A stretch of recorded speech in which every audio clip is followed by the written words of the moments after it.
Hi friends. आज की जो हमारी वीडियो है, जो हमारी बुक समरी चल रही है, द कॉस्मिक कनेक्शन, उसके छठे चैप्टर की है। चैप्टर का टाइटल है चाउविनिज्म। फ्रेंड्स, इस चैप्टर में कार्ल सेगन एक ऐसी ह्यूमन टेंडेंसी के बारे में बात करते हैं जो सिर्फ पॉलिटिक्स या कल्चर तक सीमित नहीं है, बल्कि साइंस, स्पेस एक्सप्लोरेशन और ईटी यानी एक्स्ट्रा टेरेस्ट्रियल लाइफ की समझ को भी काफ़ी हमारी जो बनी हुई है उसको डिस्टॉर्ट करती है।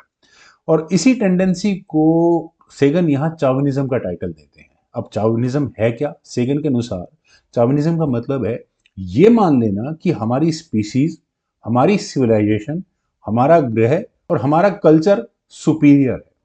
और ये बिलीफ कई फॉर्म्स में दिखाई भी देता है। सबसे पहले ह्यूमन चाविनिज्म। इंसान खुद को यूनिवर्स का सेंटर मान चुका है, पहले मानता भी था। कल्चरल चाविनिज्म, अपने कल्चर को सर्वश्रेष्ठ मानना। टेक्नोलॉजिकल चाविनिज्म, ये सोचना कि जो टेक्नोलॉजी हमारे पास है वो अल्टीमेट है। और अर्थ चाविनिज्म, ये मानना कि लाइफ सिर्फ अर्थ जैसी कंडीशंस में ही पॉसिबल है। सेगन कहते हैं कि चाविनिज्म रैशनल थिंकिंग का दुश्मन है, हमारी सोच को रिस्ट्रिक्ट करता है और साइंटिफिक इंक्वायरी के लिए सबसे बड़ी हर्डल आती है। Historical roots of human chauvinism, Sagan बताते हैं कि हिस्ट्री में इंसान ने हमेशा से खुद को स्पेशल माना है। एंशंट सिविलाइजेशंस की बात करें तो अर्थ को यूनिवर्स का सेंटर समझा गया है हमेशा से। जियोसेंट्रिक मॉडल्स में सूर्य, तारे सब पृथ्वी के चारों ओर चक्कर काट रहे थे। लेकिन जब कोपरनिकस, गैलीलियो और केपलर ने इस आइडिया को चैलेंज किया कि अर्थ सिर्फ सूर्य के चारों ओर चक्कर काटने वाला सिर्फ एक आम प्लेनेट है जो सूर्य से चारों ओर चक्कर काट ही रहा है, तो इसका बहुत विरोध भी हुआ। सबसे ज़्यादा प्रॉब्लम तो रिलीजन वाले लोगों को ही, वहाँ उनका कल्चरल ईगो हर्ट हो चुका था। लेकिन चाविनिज्म उस समय इस सच्चाई के साथ खड़ा हो। कोपरनिकन प्रिंसिपल और ह्यूमिलिटी। फ्रेंड्स, सेगन कोपरनिकन प्रिंसिपल को हाईलाइट करते हैं। पृथ्वी और ह्यूमैनिटी यूनिवर्स का सेंटर नहीं है। ये आइडिया ह्यूमन ईगो को तो चोट पहुंचाता है लेकिन साइंस को आगे बढ़ाता है। कोपरनिकन रिवोल्यूशन ने ही हमें सिखाया कि हम स्पेशल नहीं हैं। हम ना तो लोकेशन वाइज स्पेशल है और शायद बायोलॉजिकली भी हम उतने सुपीरियर नहीं हैं। तो पहले बात करते हैं बायोलॉजिकल चार्विनिज्म की। फ्रेंड्स, सेगन यहाँ बताते हैं, और ज़्यादातर मैं स्पेस साइंटिस्ट की जब वीडियोस देखता हूँ, उनके लेक्चर्स देखता हूँ, तो वहाँ भी यही बात होती है कि कार्बन बेस्ड लाइफ ज़्यादा होनी चाहिए, क्योंकि हम पृथ्वी पर उसी वर्जन को जानते हैं। लाइफ वाटर डिपेंडेंट होनी चाहिए।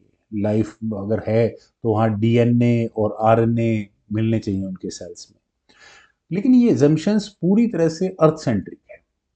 यूनिवर्स में हो सकता है डिफरेंट केमिस्ट्रीज पॉसिबल हो। लाइफ अमोनिया बेस्ड भी हो सकती है, लाइफ सिलिकॉन बेस्ड भी हो सकती है, और हो सकता है लाइफ प्लाज्मा लाइक भी हो। जो लोग फिलॉसफी के स्टूडेंट हैं वे ज़रूर जानते होंगे कि सांख्य दर्शन में आग्नेय शरीर की बात होती है।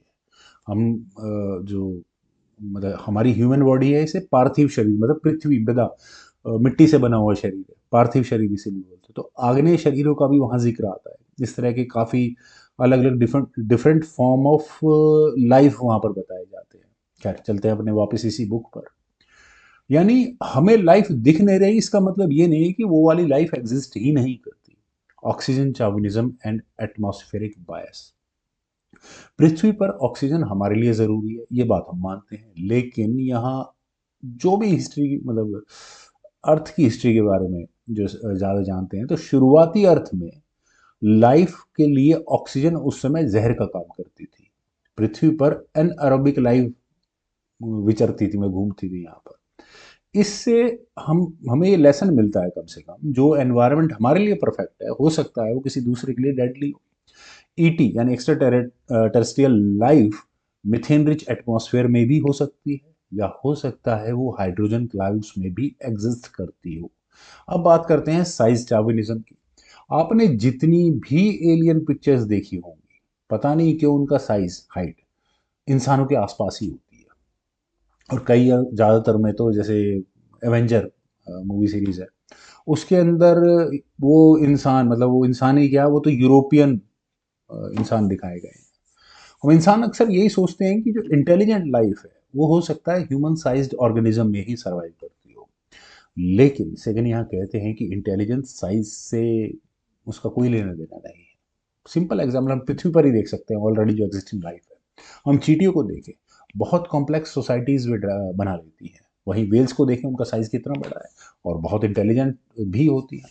वहीं एलियन लाइफ हो सकता है माइक्रोस्कोपिक भी हो, या ऐसे सुपर ऑर्गेनिज्म जिसको हम इमेजिन भी ना कर सकें, वो इतने बड़े हों और इंटेलिजेंट भी हों। अब बात करते हैं इंटेलिजेंस चाविनिज्म की। ह्यूमन इंटेलिजेंस को हम अल्टीमेट मानते हैं। क्यों? क्योंकि इसने लैंग्वेज बनाई, बहुत सबसे मुश्किल काम तो वही था, टूल्स बनाए और अलग अलग तरह के विचार दिए। लेकिन सेगन यहाँ बार बार याद दिलाते हैं कि इंटेलिजेंस मल्टी डायमेंशनल हो सकती है।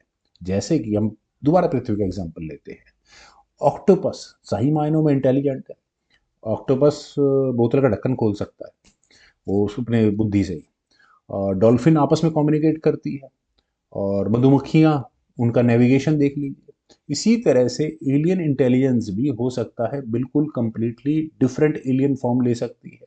उनके लॉजिक, उनकी परसेप्शन, हो सकता है उनका टाइम सेंस हमसे अलग।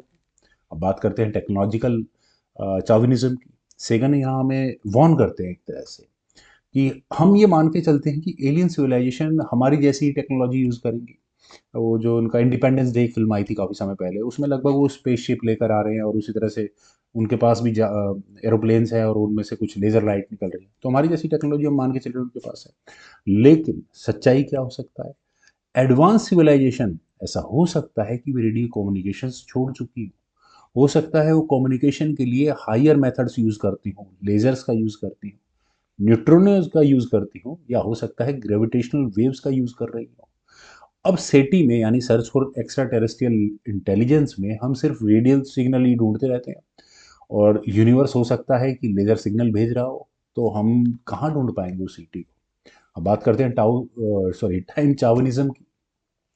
हम इंसान सोचते हैं कि अब का टाइम सबसे इंपॉर्टेंट है, लेकिन कॉस्मिक टाइम स्केल पर सिविलाइजेशन हो सकता है लाखों सालों पहले एग्जिस्ट कर चुकी हो, या हमसे लाखों साल के बाद दोबारा एग्जिस्ट करे कहीं और।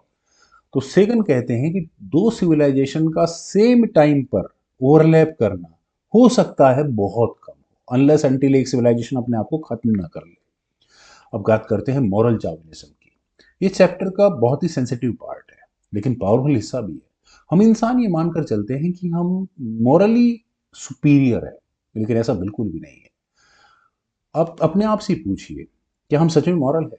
हमारे यहाँ कितने वॉर्स होते हैं हर साल, कहीं ना कहीं धरती पर कुछ ना कुछ लड़ाई हो रही होती है। अभी अमेरिका ने वेनेजुएला के साथ जो किया, ग्रीनलैंड के साथ जो होने वाला है, जेनोसाइड्स कितने होते हैं, न्यूक्लियर वेपन्स अपने इतने बना लिए हैं।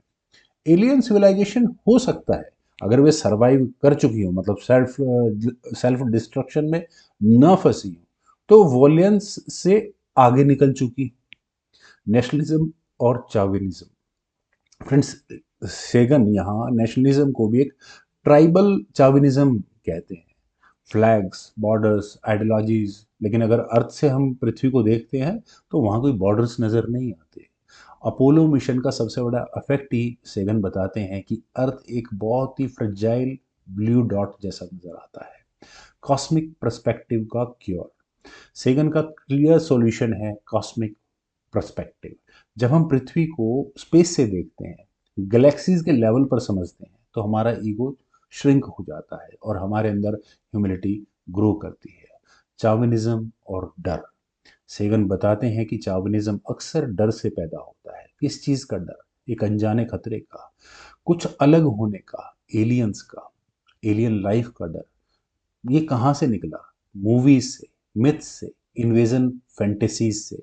अगर आपने थ्री बॉडी प्रॉब्लम, जो नेटफ्लिक्स पर सीरीज है, वो बहुत शानदार है, अभी तो एक ही सीजन आया उसका, वो इसी डर को दिखाती है। साइंस साइंस फिक्शंस का तो बहुत इंपॉर्टेंट रोल है ही। जो अच्छा साइंस फिक्शन होगा वो चाविनिज्म को चैलेंज करेगा, लेकिन बुरा साइंस फिक्शन हमेशा एलियंस को मॉन्स्टर दिखाएगा। सेगन कहते हैं कि इमेजिनेशन और साइंस, इसका सीधा मतलब है ग्रोथ, वहीं डर और ईगो, इसका मतलब है ठहराव, स्टेग्नेशन। सेटी और ओपन माइंडेडनेस, फ्रेंड्स, सेटी प्रोजेक्ट्स में चाविनिज्म डेडली है। अगर साइंटिस्ट एजम्पशंस में ही फंसे रहेंगे तो कि life must be like us, तो जितनी भी कोशिश कर ले सारी डिटेक्शंस फेल होंगी। रिलीजन और चावनिज्म की बात करें, सेगन की बात ये सबसे शानदार है कि ये लगभग वो हर टॉपिक को टच करते हैं, हर ह्यूमन सोसाइटी के हर एस्पेक्ट्स को जरूर वो थोड़ा बहुत आगे चल टच करके चलते हैं। सेगन यह कहते हैं कि ये नेचुरल है कि रिलीजन हमें थोड़े बहुत मायने दे सकता है, लेकिन कॉस्मिक फैक्ट से डिनाई नहीं कर सकते। अगर यूनिवर्स में खरबों सिविलाइजेशन हो तो थियोलॉजी को एक्सपेंड होना पड़ेगा। आज का मॉडर्न डे जो गॉड का कंसेप्ट है वो ऑब्सोल्यूट पड़ जाएगा वहाँ पर। एजुकेशन और ह्यूमिलिटी, खैर इस टॉपिक पर आने से पहले एक अभी कुछ साल भर या 2 साल पहले नासा ने एक जितने भी पादरी और मौलवी और इन सब का एक सेमिनार कराया था इसी चीज़ को लेकर कि आपका थोड़ा वजन बदलना पड़ेगा आपको। खैर काफ़ी अलग टॉपिक चला जाएगा वो। एजुकेशन और ह्यूमिलिटी की बात करते हैं। सेगन यहाँ पर जोर देते हैं साइंस एजुकेशन पर, एस्ट्रोनॉमी एजुकेशन पर और कॉस्मिक हिस्ट्री पर। यही चाविनिज्म को डिसॉल्व करेगा और हमारे अंदर क्यूरियोसिटी बिल्ड करेगा। अगर हमें एडवांस सिविलाइजेशन बनना है तो हमें इस चाविनिज्म को छोड़ना पड़ेगा और आपस में सहयोग सीखना पड़ेगा। सेगन का एक बड़ा ही सुंदर विचार है यहाँ पर कि जो एलियन सिविलाइजेशंस है वो हमें आईना दिखा सकती हैं अगर वे सरवाइव कर चुकी होंगी। वो प्रूफ होगा इस बात का कि एडवांस सिविलाइजेशन अगर हमें बनना है तो सर्वाइवल करना ही पड़ेगा, लेकिन सर्वाइवल पॉसिबल भी तभी होगा। फ्रेंड्स इस चैप्टर का अगर मैं एक कंक्लूजन में बात करूं तो चावनिज्म क्या लाता है, और अंदर आइसोलेशन लाता है, कन्फ्लिक्ट्स पैदा करता है, एक्सटेंशन का रिस्क रहेगा हमें। वहीं कॉस्मिक ह्यूमिलिटी हमेशा सहयोग की बात करेगी, सर्वाइवल की बात करेगी और लॉन्ग टर्म फ्यूचर के लिए तैयार करेगी। तो फ्रेंड्स ये था मेरा छोटा सा प्रयास। उम्मीद है आप सभी लोगों को भी जरूर पसंद आया होगा। तो आप लोग वीडियो को लाइक शेयर, यूट्यूब चैनल को प्लीज सब्सक्राइब जरूर करें। कमेंट सजेशंस का मुझे बेहद इंतजार रहेगा। Thank you for watching and bye for now.